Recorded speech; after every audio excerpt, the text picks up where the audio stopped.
Yan, may listahan na po kami. Street lang po, PDP laban. Ayan. So ito po guys, yung kudigo namin pag magboto.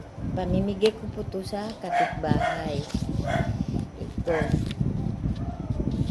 Pamimigay ko po to sa kapitbahay para kudigo namin pag magboto kami.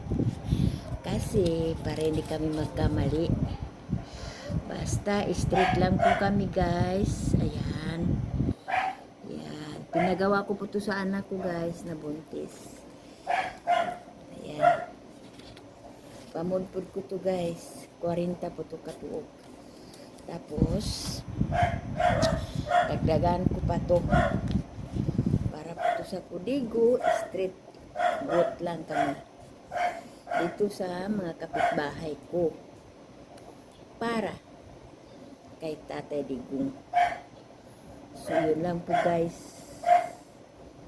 Inaalagaan ko po to, pamimigay ko po to para ito na yung dadalhin nila pag magpunta na sa butuan.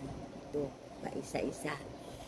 Kasi para sigurado, kasi alam natin ang takbo ng buhay ngayon, may mga planong mangdadaya sa eleksyon. Kaya so, ayan na. Klarong-klaro na po. Ayan. Street Tatay Digong lang po. Ayan guys. Street Tatay Digong lang po tayo. Mga kasama.